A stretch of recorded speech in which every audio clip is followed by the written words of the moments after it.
کربلا کی لڑائی کا واقعہ 10 محرم کو اسلامی ہجری کے 61ویں سال میں پیش آیا، جو کہ یزید کے بھاری فوج اور رسول اللہ صلی اللہ علیہ وسلم کے نواسے حضرت امام حسین کے چند ساتھیوں اور رشتہ داروں کے درمیان ہوئی تھی۔ حضرت عثمان غنی رضی اللہ تعالی عنہ کے دور خلافت کے آخری دنوں میں تشدد اور بغاوت کا وقت شروع ہو چکا تھا، جس کے نتیجے میں اسلام کے تیسرے خلیفہ حضرت عثمان غنی رضی اللہ تعالی عنہ کا قتل ہوا، اور اس کے بعد بغاوت کرنے والوں نے کئی دنوں تک مدینہ منورہ کو اپنے قبضے میں رکھا، جس کے بعد حضرت علی کو چوتھا اور آخری خلیفہ مقرر کر دیا گیا، جو کہ مسلمانوں کو متحد دیکھنا چاہتے تھے۔ ملک شام کے معاویہ، جو کہ حضرت عثمان غنی رضی اللہ تعالی عنہ کے قتل کی سازش کا اہم حصہ تھے، حضرت علی کی خلافت کو قبول نہ کر پائے اور ان کے خلاف بغاوت کا اعلان کر دیا۔ اس بات نے حضرت علی اور معاویہ کے درمیان کشیدگی پیدا کر دی، اور اس کے ساتھ ساتھ مسلمانوں میں تقسیم ہونے لگے۔ حضرت علی کے بعد وہ تخت ان کے بیٹے حضرت حسن نے سنبھالا، اور انہوں نے معاویہ کے ساتھ خون خرابہ روکنے کے لیے ایک معاہدہ طے کیا۔ معاویہ ملک شام کا حکمران رہا، اور اپنی زندگی کے باقی سالوں میں وہ اپنے بیٹے یزید کو حکمرانی کے لیے تیار کر کے اسلامی تاریخ میں خاندانی حکمرانی یاد رکھوانا چاہتا تھا۔ یہ بات حسین سمیت کافی لوگوں کے لیے ناقابل قبول تھی، اور ان کے اختلاف کی وجہ یہ تھی کہ ایسی حکمرانی اسلامی تعلیمات کے خلاف ہے۔ یزید نے اپنے گورنر ولید سے کہا کہ تم امام حسین کو کہو کہ میری خلافت قبول کر لے، جس پر امام حسین نے انکار کرتے ہوئے کہا کہ ہر وہ شخص جو مجھے جانتا ہے کبھی یزید کو قبول نہیں کرے گا۔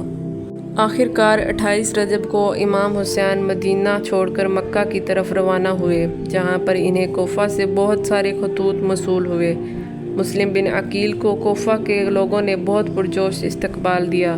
کچھ وقت کے بعد انہوں نے حضرت حسین کو خط میں لکھا کہ کوفہ کے حالات قابو میں ہیں، لیکن کوفہ کے نئے گورنر عبید اللہ بن زیاد کے آنے کے بعد حالات بدلنے لگے تھے۔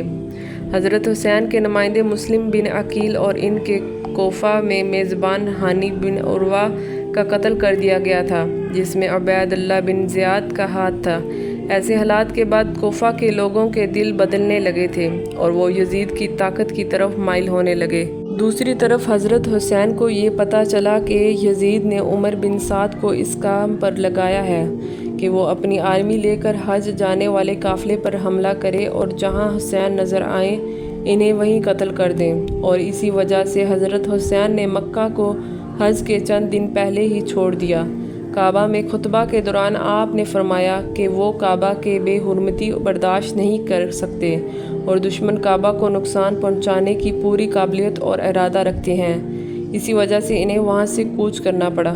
2 محرم کو عمر بن سعد کی 90,000 لوگوں کی آرمی کربلا پہنچی۔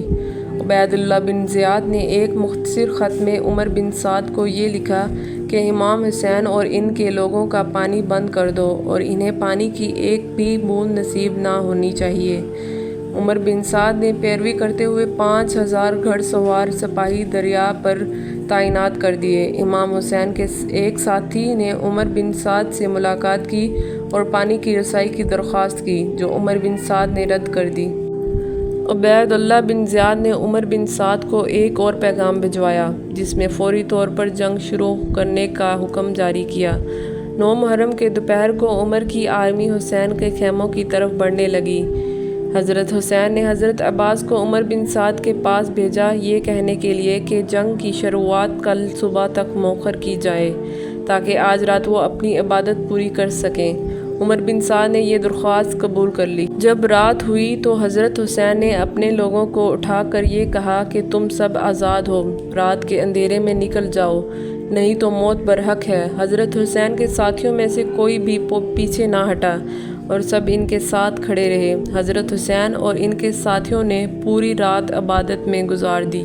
10 محرم یوم عاشوراء کو حضرت حسین نے اپنے ساتھیوں کے ساتھ فجر کی نماز پوری کی، اور اس کے بعد ظہیر بن کین کو ایک طرف کی آرمی اور حبیب بن مظاہرہ کو دوسری طرف کی آرمی کی سربراہی کی ذمہ داری سونپ دی، اور حضرت عباس کو علمبردار بنایا۔ امام حسین کی آرمی میں 42 گھڑ سوار اور 40 پیادہ تھے۔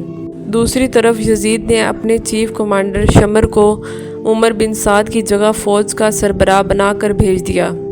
عمر بن سعد نے سب سے پہلے آگے بڑھ کر پہلا تیر حضرت حسین کی فوج کی طرف چلایا، اور اس کے ساتھ ہی عمر بن سعد کی آرمی نے حضرت حسین کی فوج پر تیروں کی بارش کر دی۔ تیروں کی بارش سے حضرت حسین کے تقریباً سارے پیادے شہید ہو چکے تھے۔ دونوں طرف سے لڑائی کا آغاز ہو چکا تھا۔ تلواریں، گھوڑے، خون، چیخ و پکار کا یہ سلسلہ کافی وقت تک چلتا رہا۔ پھر عمر بن سعد کے لوگوں نے حضرت حسین کے خیموں پر تیر برسانا شروع کیے، جہاں پر بیویاں اور بچے محفوظ تھے۔ اس تیر اندازی کو روکنے کے لیے حضرت حسین اور ان کے بچے ہوئے ساتھی اکیلے میدان میں لڑنے کے لیے اترے۔ حضرت حسین کو تحفظ فراہم کرنے کی کوشش میں بہت سارے سپاہی شہید ہو چکے تھے۔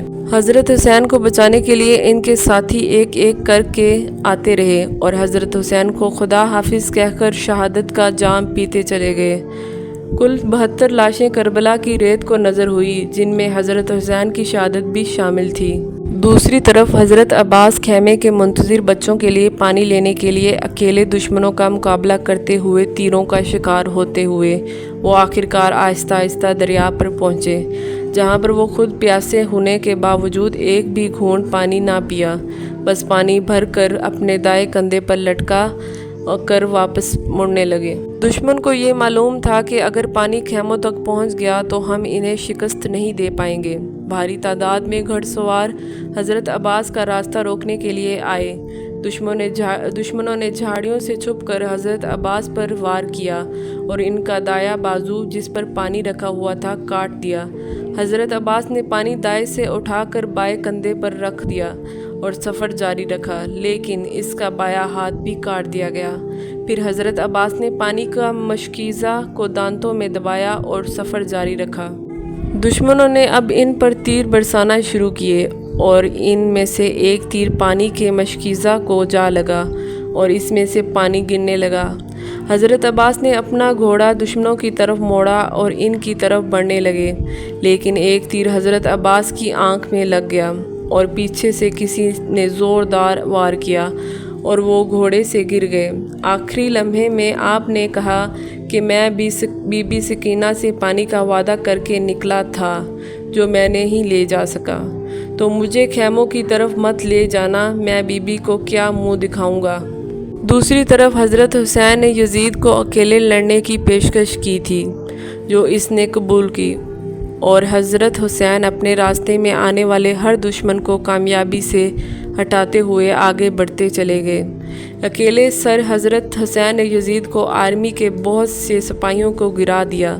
آپ لڑتے رہے اور زخم بھی کھاتے رہے۔ پھر اچانک سے ایک پتھر ان کے سر پر آ لگا اور جیسے ہی حضرت حسین اپنے چہرے سے خون صاف کرنے لگے تو ہوا میں اڑتا ہوا ایک تیر حضرت حسین کے دل میں پیوست ہو گیا، جس پر انہوں نے کہا لا الہ الا اللہ محمد الرسول اللہ۔ پھر حضرت حسین نے اپنے سینے سے تیر کو نکالا، اس سے کافی خون بہنے لگا، جس سے آپ کمزوری محسوس کرنے لگے۔ دشمنوں نے حضرت حسین کے اس حالت کو دیکھ کر وار کرنا بند کر دیے، البتہ دشمن کے ایک سپاہی نے آپ کے پیچھے سے تلوار سے وار کر دیا۔ دشمنوں نے اب امام حسین کو گھیر لیا۔ ایسے میں 11 سال کا عبداللہ خیمے سے بھاگتا ہوا اپنے چچا کی طرف آیا۔